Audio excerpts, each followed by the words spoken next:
Lafayette police officers will be getting a pay raise. Tonight, LCG approved an ordinance calling for an average raise of 17%.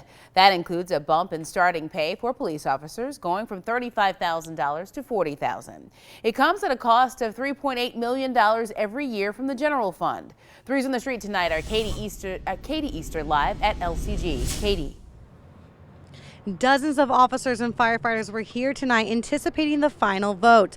Lafayette Police Chief Toby Aguilar says this is something they desperately needed. Big, it's huge. This is really big. It's gonna change the whole trajectory of the office in the future in a positive way. Lafayette Police Chief Toby Aguilar hopes this move will help his department retain officers. We were losing so much of our experienced officers to other agencies that this is going to be a major step forward in keeping our officers here in Lafayette and keeping our Lafayette families here in Acadiana.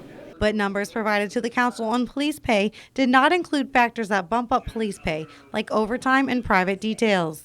For example, we found one officer whose income was reported to the council as $41,000, but that officer's take-home pay was nearly $64,000. We asked if the pay increase would limit the amount of overtime and details officers will need to work to make a living. Well, we're going to have to look at everything and make a plan to move forward, but certainly the increase in pay is going to cut down on the availability of overtime. The pay raises are across the board. The largest, 15 to 19% increases go to police officers, corporals, sergeants, and lieutenants. Smaller increases, 8 to 13%, go to captains, majors, and the deputy chief of police. Other police personnel will get 2 to 20% depending on their position. For example, no two corporals will be likely making the same amount of money. It does increase for various reasons. But at the same time, there has to be that differential between the ranks, and which makes sense. That's in order to keep the ranks in place.